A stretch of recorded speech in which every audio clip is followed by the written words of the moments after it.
सिर्फ सा पूरी दुनिया में हलचल जो मची वो ईरान पर हमले के पेश नज़र थी। हमने पिछले हफ्ते उसका जो ग्राउंड रियलिटी का जायजा था वो हुसैन बाकरी साहब के वीडियो कॉल के थ्रू पेश किया और उन्होंने बताया कि ग्राउंड रियलिटी मुख्तलिफ है। बहरहाल आपने भी प्रिडिक्ट किया था कि रजीम चेंज इतना आसान नहीं होगा और हमें मगर मैंने ये भी प्रिडिक्ट किया था कि हमला करेंगे। हाँ, ये कर सकता है अटैक, और अटैक की पूरी तैयारी थी। बिल्कुल। अच्छा, इससे पहले भी अमेरिका ने ये किया कि मुज़ाकरात के लिए टाइम बाय किया था, फिर एकदम हमला कर दिया था। अभी भी क्या ऐसा हो सकता है, ये तो मैं आपसे पूछूंगी, लेकिन हमला होते होते कैसे रह गया? कुछ द टेलीग्राफ कह रहा है कि ऐन वक्त पर ईरान पर हमले का फैसला तब्दील किया क्योंकि कुछ गल्फ कंट्रीज जो थी उन्होंने अमेरिका को बताया कि आप ऐसे ना करें, हम ईरान को समझा लेते हैं। न्यूयॉर्क टाइम्स कह रहा है कि नेतन्याहू के कहने पर, क्योंकि वो रिटेलिएशन के लिए तैयार नहीं है। वॉल स्ट्रीट जर्नल कह रहा है कि जो पावरफुल सेक्टर्स हैं अमेरिका के, उन्होंने ये कहा कि आप अटैक कर भी लेते हैं तो रजीम चेंज की गारंटी नहीं दी जा सकती। तो इन तीनों में से सच क्या है, कैसे रुका? तीनों सही है। देखिए, इसके अलावा भी इश्यूज हैं। पहली बात तो यह है कि ईरान ने एक बड़ी ज़बरदस्त गेम खेली है। जैसे अमेरिका ने ये गेम खेली ना, कि जी सारे सोशल मीडिया पे और मीडिया पे दिखा दिया कि उसके B-1, B-52, B-3 बॉम्बर्स जो हैं वो सारे जा रहे हैं, रिफ्यूलिंग प्लेन्स जा रहे हैं, जैसे कि अटैक आ रही है पक्का। तो ये तो दिखावा इसीलिए था कि we are going to do it.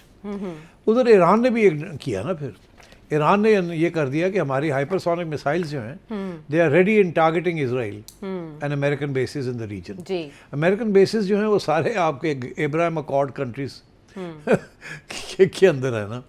तो अगर उनको अटैक किया ईरान ने तो those countries will face a huge problem. मैं आपको एग्जांपल दूं कि अगर यूएई के ऊपर हाइपरसोनिक मिसाइल्स गिरने शुरू हो गए तो यूएई की तो सारी इकोनॉमी तबाह हो जाएगी। तो सारा वो जो सब कुछ जो बनाया है all go up in a wave of smoke. तो इसलिए and these countries can't afford कि उनकी इकोनॉमीज़ के ऊपर कोई असर पड़े। They all depend on foreign investment and foreigners and so on. और तो इसलिए तो उनकी तरफ से प्रेशर तो डेफिनेटली होगा कि यार अब अगर ईरान ने ये अनाउंस कर दिया है कि we are going to fire our hypersonic missiles, और उन्होंने दिखावे के बाद भी तस्वीरें आनी शुरू हो गई हैं हाइपरसोनिक मिसाइल्स की, बिकॉज इट्स ट्रैवल एट मतलब multiple times the speed of sound, और उनको रोकना इतना आसान नहीं है। सो कॉल्ड इसराइल की जो आयरन कर्टन है, ये क्या है, iron dome.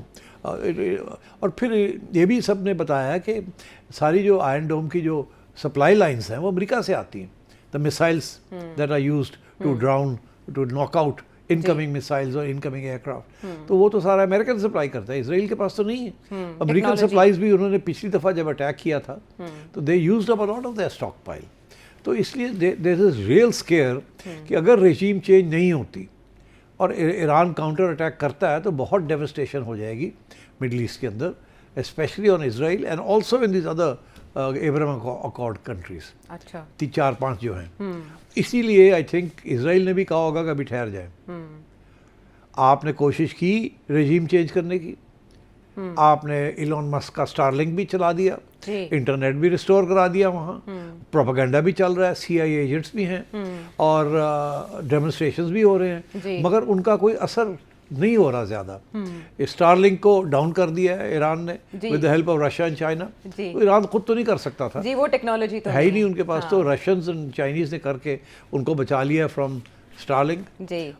So Starlink video link is out, internet is out. तो वो जो सारी इस्तेमाल किया जा रहा था, एक बेस बनाया जा रहा था, वो बेस नहीं बनाना। और वो जो डेमोन्स्ट्रेशंस हो रहे हैं, इन्होंने ईरानियन रजीम ने काउंटर डेमोन्स्ट्रेशन शुरू कर दिए हक में हुकूमत के मुजाहरे हुए हैं बड़ी तादाद में। फिर वो जो रेवोल्यूशनरी गार्ड्स हैं उन्होंने तो बिल्कुल अपना ये क्लियर कर दिया है कि जो मर्जी हो जाए, वी आर 100,000 स्ट्रॉन्ग। हम तो बिल्कुल, आप ये वेनेजुएला वाली बात ना सोचें कि जी यहाँ ये हो जाएगा, यहाँ तो बहुत कुछ हो जाएगा, हम कर देंगे। और वो आइडियोलॉजिकली मोटिवेटेड है। जैसे ये डेमोन्स्ट्रेशन जो हुई हैं हुकूमत के हक़ पे, ये आइडियोलॉजिकल मोटिवेशन है ना। देखिए, इसमें कोई शक नहीं है आयशा कि ईरान के अंदर लोगों की हालत ख़राब है। सैंक्शंस बाइट कर रहे हैं, काफ़ी बुरा हाल है लोगों का।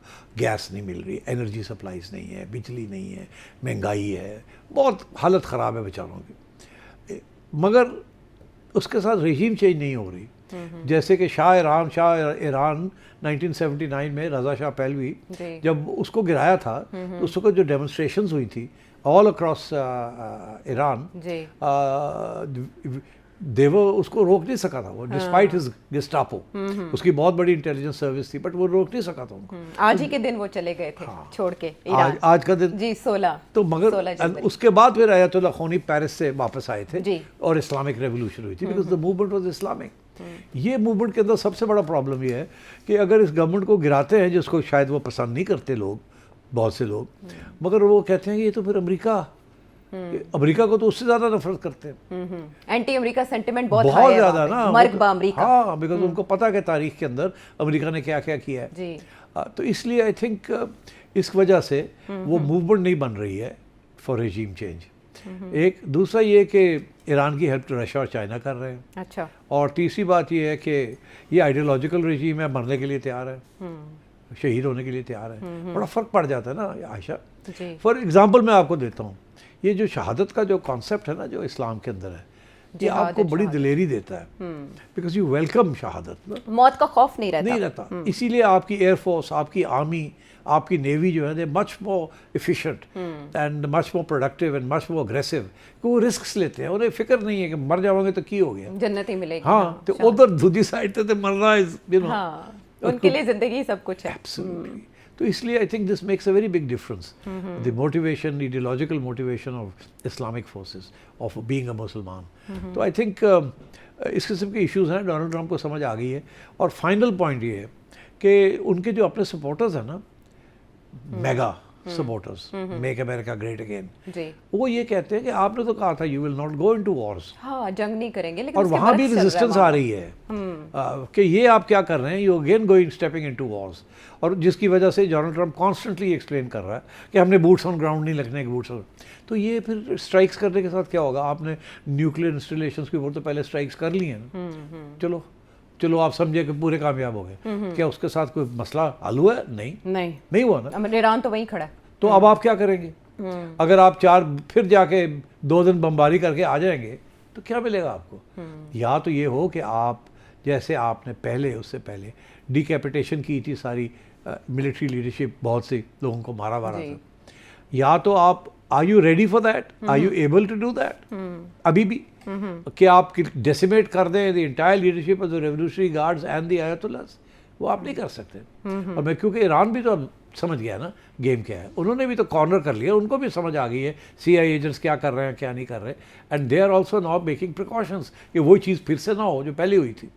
तो आई थिंक डोनाल्ड ट्रंप को एक बात समझ आ गई है, इसराइल को, कि रजीम चेंज नहीं होने जा रही है, अभी नहीं होने जा रही, अभी और काम करना पड़ेगा, अभी और मेहनत करनी पड़ेगी, तैयारी और करनी पड़ेगी। एक दूसरा ये कि अगर ईरान काउंटर अटैक करता है तो उसके साथ बहुत नुकसान हो जाएगा। अभी हम उस पोजीशन में नहीं हैं कि हम उसकी काउंटर अटैक को रोक सकें। So I think for these reasons Donald Trump ने हाथ पीछे हटा लिया, and I think the Iranians welcome that, कि अच्छी बात है, पीछे हटे आप, लड़ाई झगड़े से हटे, but that is only because Iran was able to demonstrate 2 things. एक ये कि मूवमेंट के साथ रजीम चेंज नहीं होनी,